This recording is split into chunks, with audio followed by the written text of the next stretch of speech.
So why are we here? Why did Hashem send our neshama down into the world? Was it to elevate our neshama, or just simply to fulfill Hashem's purpose in the world? It's in a debate that you'll find right at the end of the final section of Mishnah, at the end of Uktzin. But to get there, we first have to look at a debate between Beis Hillel and Beis Shammai, as well as the unusual conclusion of the Mishnah, which seems to speak to people who are not interested in serving Hashem for their own interests, and yet promising them what they will get in return. So the last of the Mishnayos, which is Uktzin, concludes talking about, or speaks about, the impurities that could come to food and drink, which is a subject of our parasha. That's what we're learning the Sikha now. And the last of the halachas that we're going to learn in the Masechtas goes as follows: Chalois dvash. If you have honeycomb, at which point do they become susceptible to impurity, because honey is considered one of the 7 liquids that could make an item susceptible to impurity. So Beis Shammai says as soon as the person has in mind that he intends to take the honeycombs are susceptible, or the figure or another version is once he starts to smoke the bees out of the hive. Beis Hillel, whereas Beis Hillel says it's once you actually start to break apart the honeycomb, in other words, you've started the production of honey, that's when they become susceptible to impurity. In other words, according to Beis Shammai, as soon as a person thinks about the idea of taking the honey, already that honeycomb is considered to be honey, and therefore is considered to be one of the susceptible liquids, and can become impure.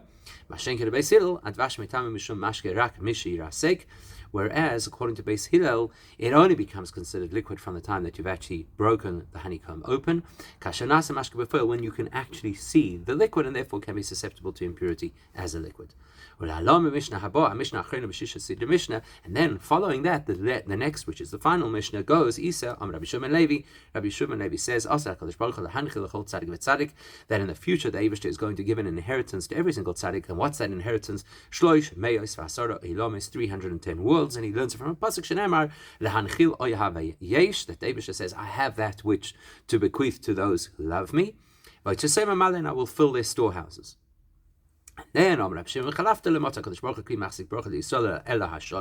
very last line of the Mishnah says, taught us that the Eibishter did not identify any better vessel to be able to hold peace within the Jewish people, except to be able to hold bracha for the Jewish people, except for peace. Because the pasuk says that the Eibishter gives strength to his people, and then he blesses them with peace. So, now we've got to understand the flow over here. What's the link between the final Mishnah, which is Ma'amor Rabbi Shimon Levi, Rabbi Shimon Chalafta, these statements of Rabbi Shua and Rabbi Shimon about the future and about bracha? How does that link to the Mishnah immediately before it, which is Machlokes Beis Shammai and Beis Hillel about the debate with Beis Shammai and Beis Hillel, when does honey become honey? So the Rambam and various other commentators, the Rambam in his Pirush Mishnayos and other commentators say that because we've now concluded all of the legal elements of Mishnah, therefore he concludes with telling us what we're going to get in return for having done all of those mitzvahs. In other words, what the Rambam is effectively saying is the final Mishnah is not a direct follow-on from the preceding Mishnah. Rather, it's a nice way to conclude the entire Mishnah.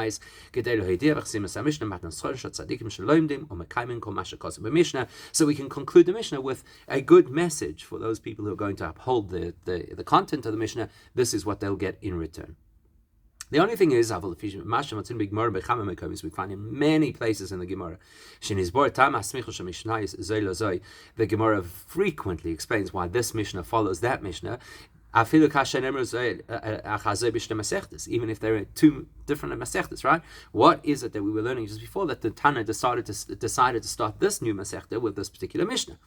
So it goes without saying that there's a logic to why 2 Mishnahs in the same parak follow on from each other.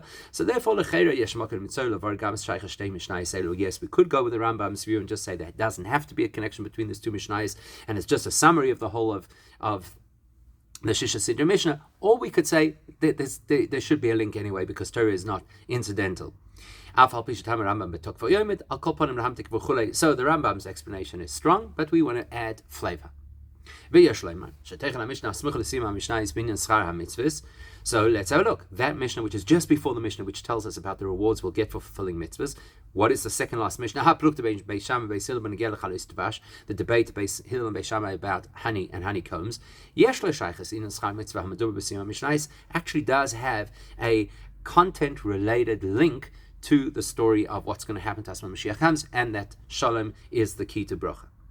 So to get there, let's understand firstly what the Rambam and others were saying about how the Mishnayos conclude with the good news about the reward that we'll get, because that's a strange suggestion.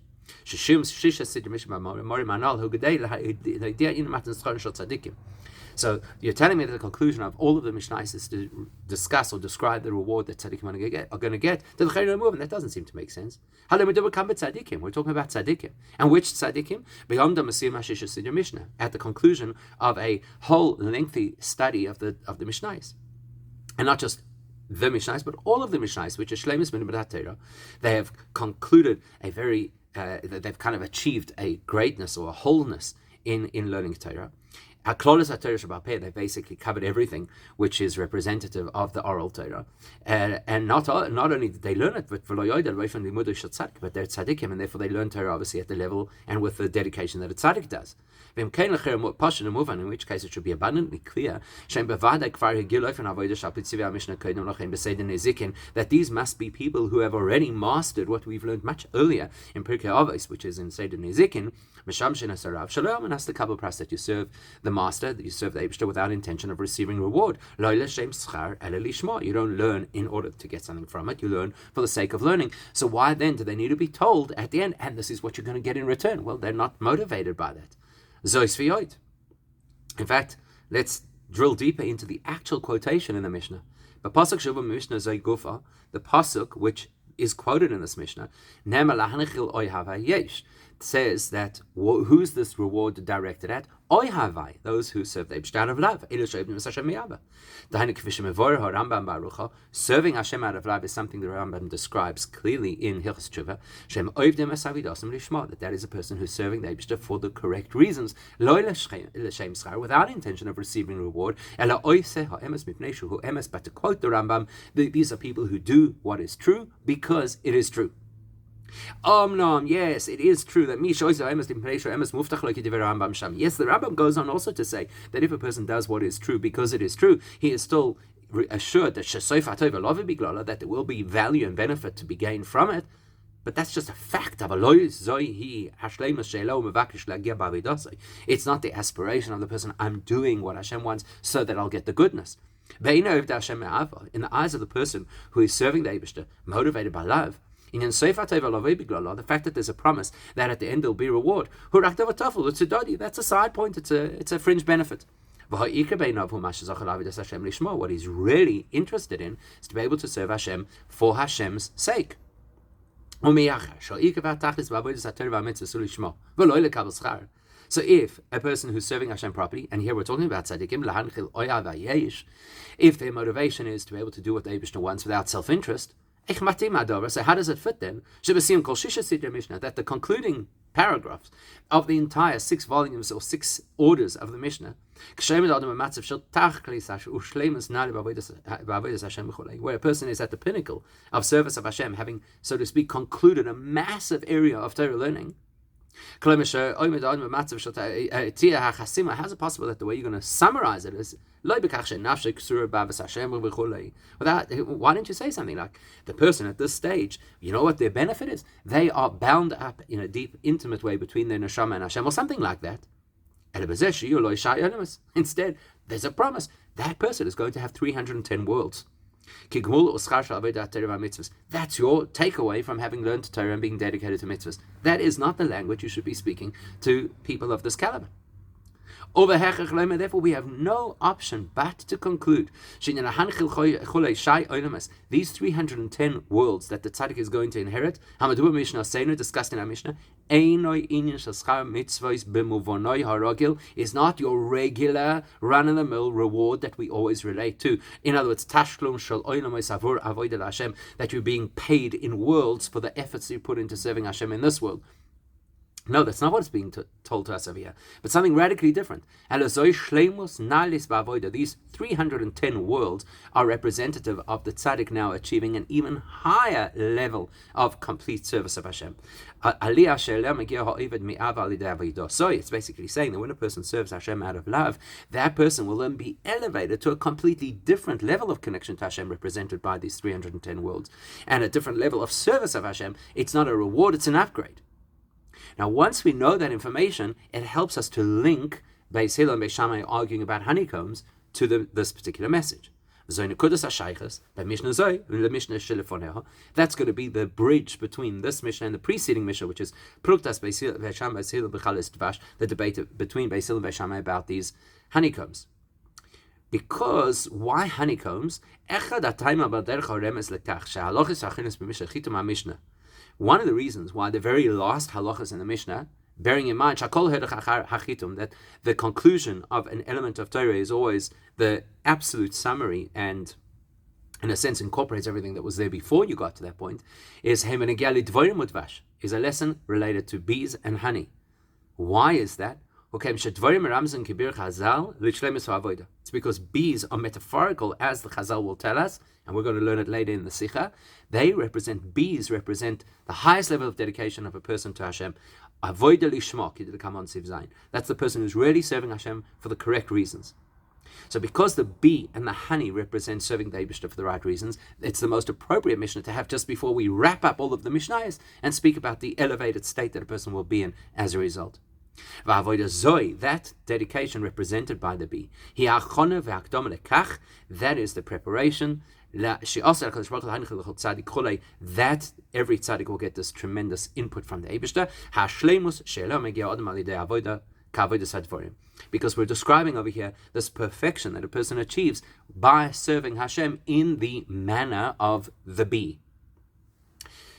So we'll come back to what that means, but for now, let's just understand the nature of the debate between Beis Hillel and Beis Shammai. So what is the motivation between Beis Hillel and Beis Shammai to debate what is the moment at which honey becomes honey? The debate between Beis Hillel and Beis Shammai is the result, as the Rabbi has discussed numerous times, of the general difference of approach to all areas of Judaism. Which is, if, like Beis Shammai says, we always look at the potential scenario, or according to Beis Hillel, you always look at the pragmatic scenario, the current scenario. In other words, Beis Shammai always looks at the potential state of something,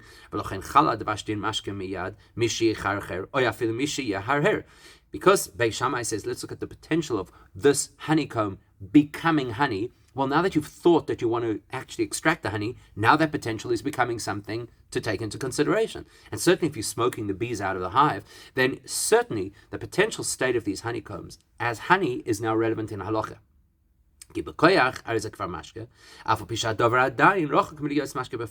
Because you've now created the potential state of this becoming honey, even though you are quite a number of steps away from actually having honey in a jar. So therefore, Beis Shammai says, from here, we already consider this halachically honey. Whereas Beis Hillel says, no, we've got to look at what's practically happening. Therefore, as far as Beis Hillel is concerned, until you actually broken the honeycomb and you've got the honey dripping out of it, there is no honey to speak of. So in that debate, Beis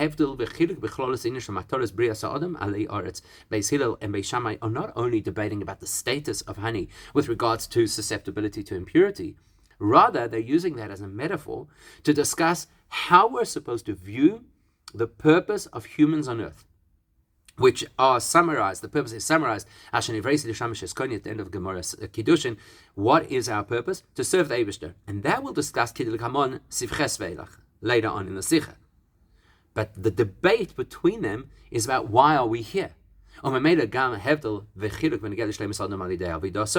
of course, depending on how you determine why we're in this world, that will determine what constitutes fulfilling your purpose in this world fully. So therefore, only once you've had the introduction of that debate between Beis Hillel and Beis Shammai, which is a representation of the debate of everything about the purpose of life, Then then we can properly understand why the Mishnayos conclude with the 310 worlds that we're all going to inherit when Mashiach comes. So to get there, we have to also examine in that Mishnah, why did the Mishnah apparently give us more information than we needed? Because Lashon HaMishnah is Lashon Ketzorah v'Tachlis HaDiyuk. The nature of Mishnah is designed to always be succinct and absolutely precise. So in the Mishnah it says, the Mishnah says that in the future the Eibishter is going to bequeath to us 310 worlds. Now, if you analyze it, and the words of the Mishnah are supposed to be so precise, why are we talking about inheriting worlds?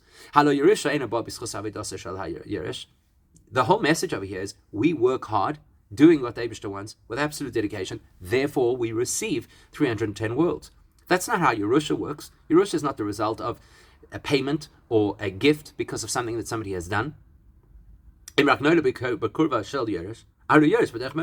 All you need in order to inherit is to be born into the right family. So therefore, if the Mishnah is describing reward that the tzaddikim will get in the future, surely the way to have expressed it would have been to say that in the future the Eibishter is going to gift us 310 worlds. And what makes it especially interesting is this same quotation is brought elsewhere in the Gemara Sanhedrin. And there the expression is that David is going to give us 310 worlds. So why here do we say that David is going to give us an inheritance or bequeath to us 310 worlds? And the answer is actually fairly simple and quite interesting. When's the Gemara Sanhedrin talking about this? Firstly, it's the Gemara, and it's quoted there by Rabbi Bar Mori. The context of this, it's talking about reward for mitzvahs. Well, if you're talking about reward, the appropriate verb for reward is give, grant a reward. Whereas in our Mishnah here, which is the conclusion of the whole of Mishnah, it's not just a subject in the Gemara. And even mitzvahs, as we've already pointed out, we're not talking about over here the colloquial sense of reward for mitzvahs. But rather, this Mishnah is describing the pinnacle of spiritual development that a tzaddik achieves through absolute dedication to Hashem. That's why Rabbi Shua ben Levi avoided using the word give or grant and instead used the word lehanchil, because he wants us to know that the way in which we receive these 310 worlds in the future is in the context of something that would behave exactly like Yerusha does. So how does Yerusha behave? Completely differently to any other transaction. We know that the Rogatchover famously describes that what distinguishes Yerusha from any other kind of transaction is that the distinction between Yerusha and anything else is the recipient, in this case the heir, is not independent and distinct from the person he's inheriting from. The pasuk says that the child steps in place of the father. In other words, when the Yerusha happens, the heir steps into the shoes of the original owner of this particular asset. In other words, that indicates that the heir and the person giving them the inheritance are actually fundamentally one entity. But as the Rogatchover puts it, the Yerush is the essence of the father. Now that's relevant to being Jewish. That's a great description of a Jewish person. Because the completion that we achieve as a Jewish person learning Torah and doing mitzvahs, when we learn Torah, what happens is we become absolutely one with the Eibishter. There are three things that are completely bound up together as a single entity, we and Hashem via the Torah. We become one with the Eibishter in the same way as the child is one with the father. And a similar thing happens through mitzvahs, where we know that the root word of the word mitzvah is to indicate oneness and coming together as a unit. By us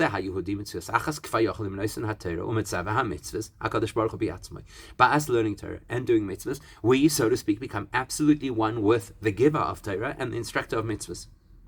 That's the deeper meaning of lehanchil, that I create an inheritance for those who love me. What's inheritance? It's an indication of the fact that we're one with Hashem. Rambam in the Pirush HaMishnah, the Rambam says,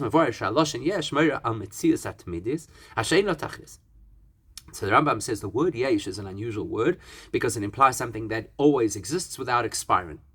And therefore, to say that the Eibishter gives an inheritance of yesh, 310 worlds, to the Jewish people, means that what it's actually saying is that the Eibishter is giving us the absolute existence, the gift of absolute existence, or in this case, the inheritance of absolute existence. Because any neshama that gets access to the next world is a neshama that never expires. Now you'll ask the question, how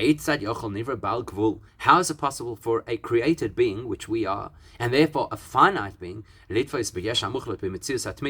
be able to access, to grasp, and to become one with absolute existence without expiration? How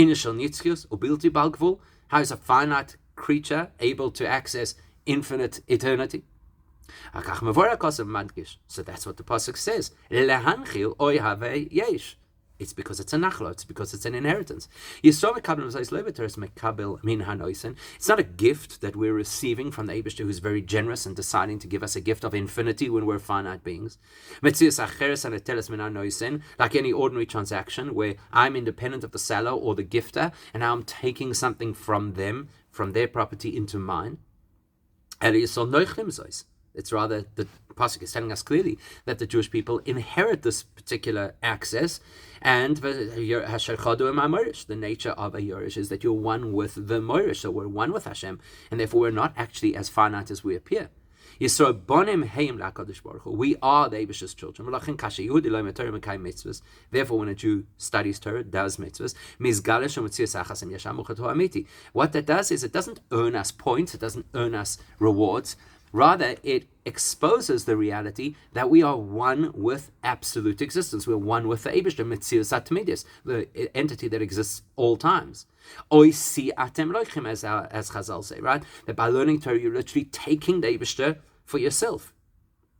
And that describes to us this so-called pleasure that the tzaddikim are going to receive in the next world, which is what Rabbi Shimon Levi wants to tell us. In the future, the Eibishter is going to bequeath to every tzaddik 310 worlds. The Rambam explains, what does that mean? That the Eibishter is promising us the kind of experience of pleasure in the next world. The Rambam says the pleasure of Olam Haba is 310 times as intense as the collective of all pleasures in this world. To contextualize, just understand what that means. It's not that the tzaddikim are sitting there having personal benefit from this great, wonderful pleasure of the next world. To use language that is familiar in Chassidus, this is not the pleasure of a created being. Oh, you served Hashem, so now we're going to reward you, and you're going to have this wonderful pleasure that you experience that's going to really tickle your fancy as a human. But it is, if we could say such a thing, the human, the tzaddik, experiencing the Eibishter's form of pleasure. The so-called nachas that is generated to the Eibishter by us doing what the Eibishter wants, we now experience that nachas. Because we are one as children with the parent who is the source of the inheritance, we don't just experience human designed or human accessible pleasure, we actually have the experience of divine pleasure. As the Rambam says clearly right there in his commentary on this Mishnah, that the number 310, that Rabbi Shimon Levi quoted, it's actually used very generically, but actually what he wants to illustrate is a pleasure that is completely unbounded, that is completely unrestricted. And that's the difference between the reward for mitzvahs discussed in the Gemara Sanhedrin, which are given to us as a gift, and the higher status of being, which is the culmination of service of Hashem discussed in our Mishnah, which is not reward per se. If a person is receiving pleasure as a reward for having done mitzvahs, well, if you're talking about receiving, that automatically creates distance and independence between the giver and the receiver. So it's me in my capacity as a human with my limitations, who needs to be rewarded or paid for the efforts that I put in. Well, then obviously I'll be receiving that which I can appreciate and handle in my little world, which is schar mitzvahs. Whereas what is described that's going to happen in the future era, when the Eibush is going to give us his 310 worlds, that's not watered down or zip filed for human consumption. That is the real deal. That is infinite divine pleasure that we are able to access, because fundamentally at our core we are one with Hashem. This is not the Eibush rewarding us for having done a mitzvah. So you did X amount of mitzvahs, you've earned so many points, and therefore you get this in return. But rather, the Zehu Etzem HaMitzvah, this is the Eibush exposing to us what the essence and truth of the mitzvah is and always was. And the way that we are able to access this is by way of inheritance, because we're one with Eibush, not because of anything we've done, not because of anything we understand, but because the Eibush it made us one with Him, and therefore we are capable of experiencing something which is completely outside of the realm of creation. And that's why who will be the recipients of this tremendous revelation? Those who serve the Eibush out of love. Because how could a person ever elevate themselves to the point that they can access this incredible experience? Well, the only way to get to experience something which is completely beyond self is to work to serve the Eibush in a way that is beyond self, without considering what's in it for me. But rather the person who's serving the Eibush out of complete love and dedication and doing what the Eibush wants, because that's what the Eibush wants. As long as a person has the thought of reward in their head, or even less than, more subtle than that, as long as a person's thinking about themselves, how I will be elevated, it's not possible for that person to be absolutely one with absolute reality, the consistent entity, God. Because the Eibush is fundamentally beyond anything within the realm of creation. So as long as we care about something within creation, we've trapped ourselves in the finite world, and we can't have the experience of absolute connection to Hashem. Whereas dafka kashavidasa hi lishma legamrei, when a person is serving the Eibush completely out of dedication to what the Eibush wants, keshehu eina metzias leatzmoi, and the person has no self-interest, machshavta nasuna rak le'etzem hamitzvah, and the person's focus is only on the essence of the mitzvah. That's all. I just want to do what the Eibush wants. Shali yodon nasa nachas ruch lefonai shomati v'nasa retzoni. I'm doing the mitzvah, and that's giving the Eibush nachas. Azay miskay mesiatem loichim. Then that person is accessing the Eibush. And therefore that person is capable of experiencing the nachla, the inheritance which is reserved for such unique individuals. We see this reflected in an halachic principle, which is that if a person is a true eved, and that's what we're talking about, being the Eibush's eved, an eved as defined by Torah, the eved has no personal existence. The definition of the Eved is purely an extension of the master. And as promised, that brings us back to why we're talking about honey and bees. That's why the preceding mission is talking about hives and honeycombs. Because if you want to express that level of dedication to Hashem, where we're doing Torah mitzvahs purely lishma, without any self-interest, the best metaphor that our Chazal give us for that is bees. Like the Medrash tells us, my children, says the Eibush, were like bees. Just like the bee, everything that it produces is an earning for its owner. So the person who owns the hives gets the honey.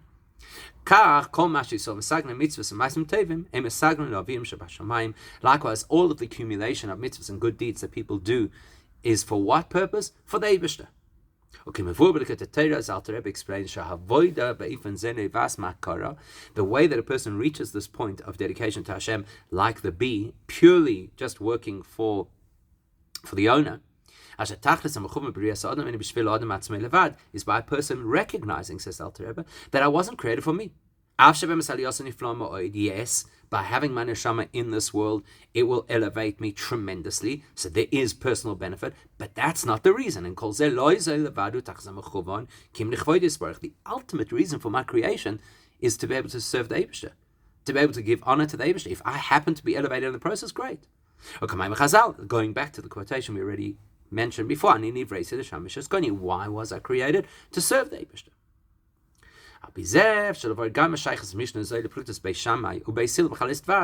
So that will help us understand the link between the final Mishnah, which is very much about servicing the Eibishter out of complete dedication, and the Mishnah of Chalois Dvash. Yes, we've linked it by saying that bees are representative of how a Jew should really serve Hashem, but it's more specific than that. It's understanding the different opinions about when honey becomes honey that gives us insight into what is the purpose of our life in this world. Going back to what the Alter Rebbe just said, it emphasizes for us practically, realistically, by a person being on earth and doing Torah mitzvahs, then neshama is tremendously elevated. That's true. Just the Alter Rebbe says, but that's not the ultimate purpose. The ultimate purpose is actually for the Eibishter's benefit or the Eibishter's honor. And that will help us understand the difference between the outlook of Beis Shammai, who say that you determine realities based on potential, Beis Hillel, compared to Beis Hillel, who hold that you only determine realities based on reality. That debate will contribute to how much does the fact that my neshama will be elevated by my sojourn on earth, how much is that relevant to the story? If you go with Beis Shammai's view, which is you look at potential. In other words, the highest state of anything is when it has the most potential, like the first night of Hanukkah has the most potential. So all 8 lights are on the menorah according to Beis Shammai because it's got the most potential. So from Beis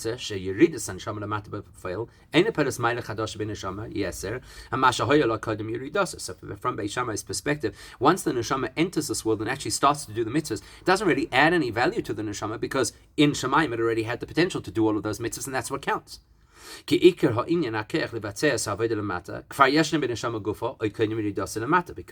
the power and potential to be able to actually do all of these mitzvahs already existed in the neshama when it was in heaven, and so nothing's changed.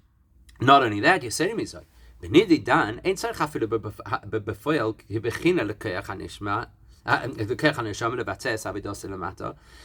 of the matter is, you don't even need to wait and see, is this person going to do what they needed to do in order to recognize that the potential actually happened? Because it's absolutely certain, because we know that ultimately every neshama will fulfill its purpose. Like the pasuk tells us, the Eibishter ensures that nobody's going to get lost.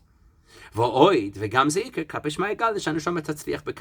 because the Eibishter knows what's going to happen, how it's going to pan out, and that the neshama will be successful. So therefore, from Beis Shammai's perspective, the benefit to the neshama from entering earth is actually nothing, because the neshama had that full potential already beforehand, and that's what counts. So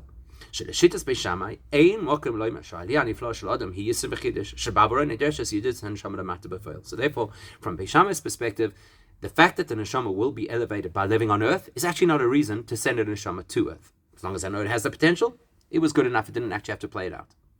Therefore, from Beis Shammai's perspective, the neshama entering this world is in no way to benefit the neshama, but to be the bee, to bring value to the boss. The only reason we're here, according to Beis Shammai, is to fulfill what the Eibishter wants. Because the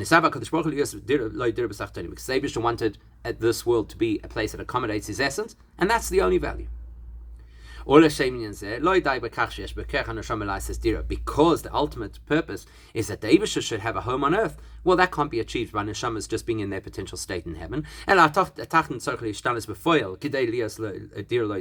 world actually has to change, actually has to be elevated. So therefore, that's why neshamas have to come down into this world, because that's where the actual battlefield is. And that's why we're here. Whereas Beis Hillel says, no, Aslinen Basa B'Foyal. Beis Hillel says what counts is not how much potential you have, but what you're actually doing with that potential. So therefore, when a neshama leaves its potential state in heaven and enters this world and starts to actually do mitzvahs, well, that has an impact on the neshama, that elevates the neshama, it improves the neshama, and now the neshama is in a greater state than it was before. Because the only way for the neshama to actually express its potential is to be here on earth and translate that potential into real mitzvahs. And as far as Beis Hillel is concerned, that's the point, that's the purpose, that's the goal. Therefore, as far as Beis Hillel is concerned, yes, of course, Beis Hillel agrees that the primary reason a neshama is here on earth is for the Eibishter's honor. And in the I'm here to serve the Eibishter, and I'm here to make this world into Hashem's home.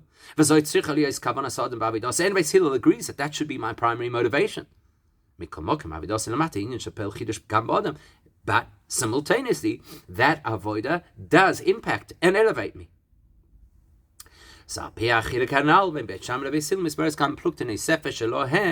And that gives us insight into another kind of disturbing debate between Beis Hillel and Beis Shammai elsewhere.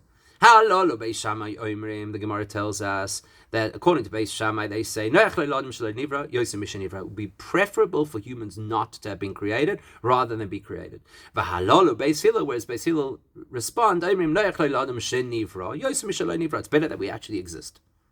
So they took a vote, Nimna v'Gamru, and the overwhelming majority was it would have been better if we had not been created, but the fact is we now exist. We need to be introspective and work out how to do what the Eibishter wants from us. So the Torah Shom Mevur Hapshat B'Maimar Chazal Zeh. So the Alter Rebbe in the Torah Pashas Re'eh explains what's going on over here. Lo Amru, he notes they didn't say Toiv Lo Nivra, that it would be preferable not to be created. Nobody would say be preferable not to be created, because it's obviously preferable to enter this world and do what the Eibishter wants. Because the reality is neshama will be massively elevated by engaging in Torah mitzvahs. The key word over here is noyach, which means it would have been easier not to be created. Because the ultimate purpose of creation is that we shouldn't be serving the Eibishter with personal interest or in order to gain rewards. The reason we should be serving the Eibishter is because we're serving the Eibishter. So that's a very challenging type of an avodah, to be completely altruistic. And therefore, the majority view is it actually would have been a lot easier if we were not catapulted into this world and had to confront this reality of doing what the Eibishter wants just simply because of what the Eibishter wants. So which then raises a question. So then why is Beis Hillel suggesting that it's actually easier to be created if we're using the translation Noach as it's easier or softer? Why is it easier to be created? It's a huge challenge to be able to serve the Eibishter. So again, let's go back to the distinction between Beis Shammai and Beis Hillel as to understanding why we're here. According to Beis Shammai,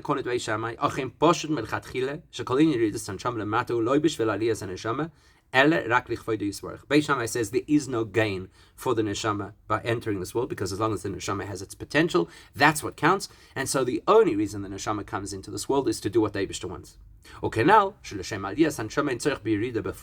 if we were looking to find a way to raise and elevate the neshama wouldn't have to live its potential, it would have to hold its potential. The potential would be enough. And therefore it's really simple according to Beis Shammai that it would have been a lot easier not to be created, seeing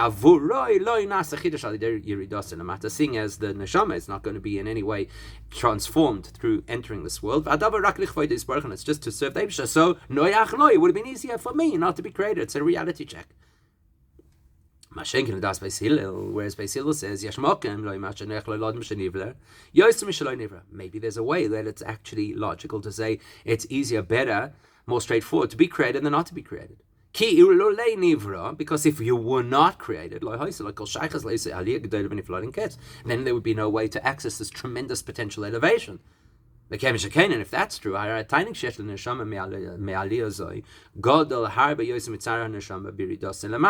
so therefore, this great potential and this elevation that's going to be given to the neshama will far outweigh whatever difficulty the neshama would have to have by entering this world.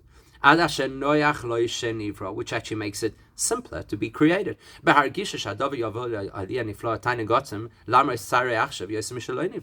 It's actually quite an easy thing to come to terms with, that the short-term, limited discomfort of being in this world is going to be far outweighed by the incredible results and elevation that will follow in the next world. And if I didn't enter this world, I wouldn't have access to that great elevation. So I'll take the trouble and actually get the value. But nonetheless, despite Beis Hillel's argument, the majority view was it'd be easier not to be created. Because yes, of course, the reality is that by the end of it, the neshama will be greatly elevated because of his experience in this world. Yes, that's true. It's not what should be in my mind.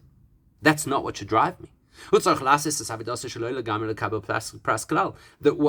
me to do what the Eibishter wants should not be with any self-interest, not looking out for any returns. Just to serve the Eibishter, without consideration for me and my aliyahs.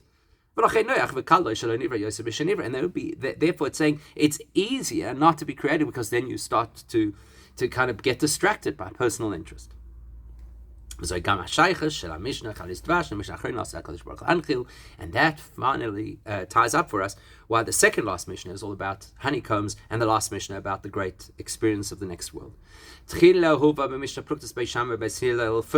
Mishnah quotes the debate of Beis Shammai and Beis Hillel, which is in Mazlin Basa Bepoel, which is predicated on the debate of whether you're going to look at things in their potential or actual state. We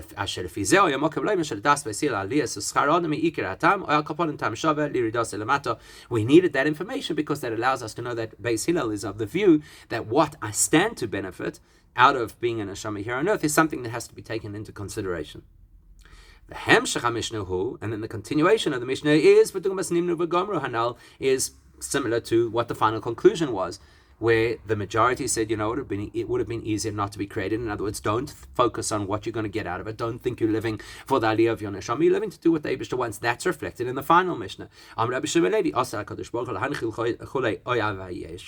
Eibishter is going to reveal this tremendous revelation of 310 worlds to those people who serve the Eibishter out of love. This Mishnah is saying, according to both views in the preceding Mishnah, even according to Beis Hillel, who speaks about the value of the aliyah of your neshama, even Beis Hillel will agree that the ultimate purpose of being in this world and doing what the Eibishter wants is not to catapult the neshama higher, but like the bees bringing honey to their owner, purely for the benefit of the owner. That we should be doing what we do in this world purely to fulfill what the Eibishter wants.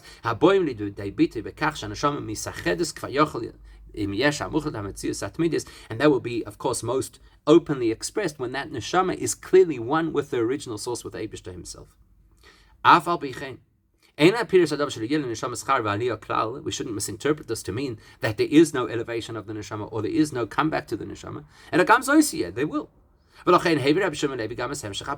why Rabbi Shimon Levi added more words, because the Mishnah is usually so succinct, and yet he quoted the other end of the pasuk, which seemed to be unrelated to his message.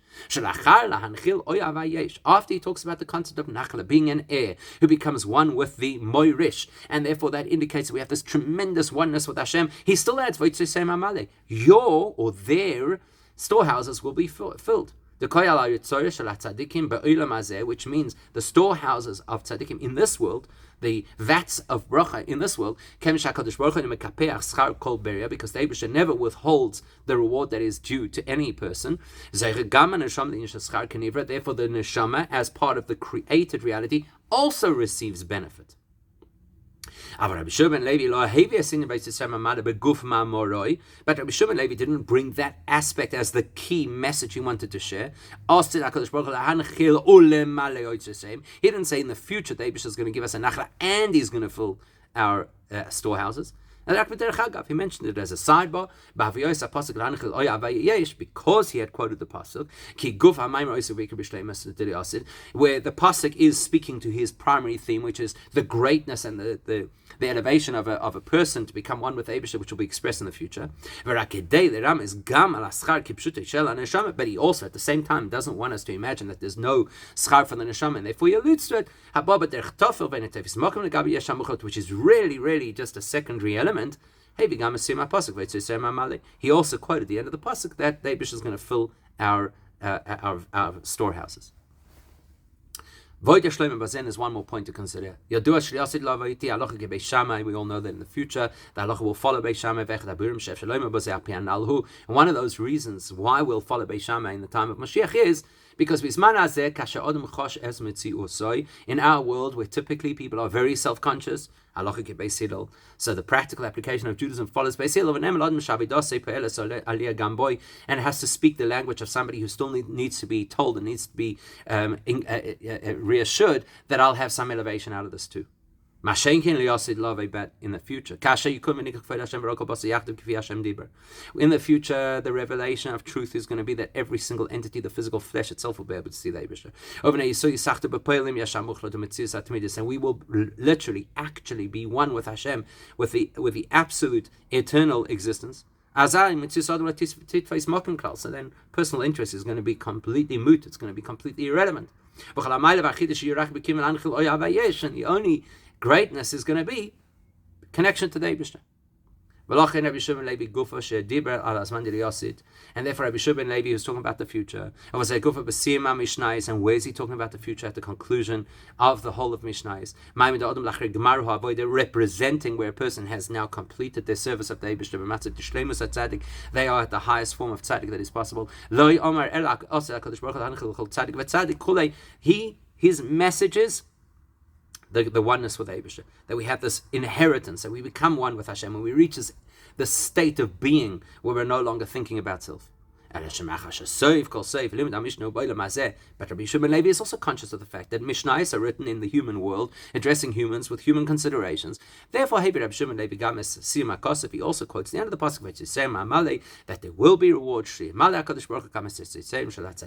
so people realize that we'll also gain some kind of a benefit, and the neshama will also be elevated because we have to speak the language of where people are holding. But simultaneously, we need to know that the ultimate state is not to be interested in self, and if we can relinquish the self, we can experience how we are literally one with Eibusha, which will be the ultimate experience with Mashiach, and Mitzvah Hashem should happen immediately.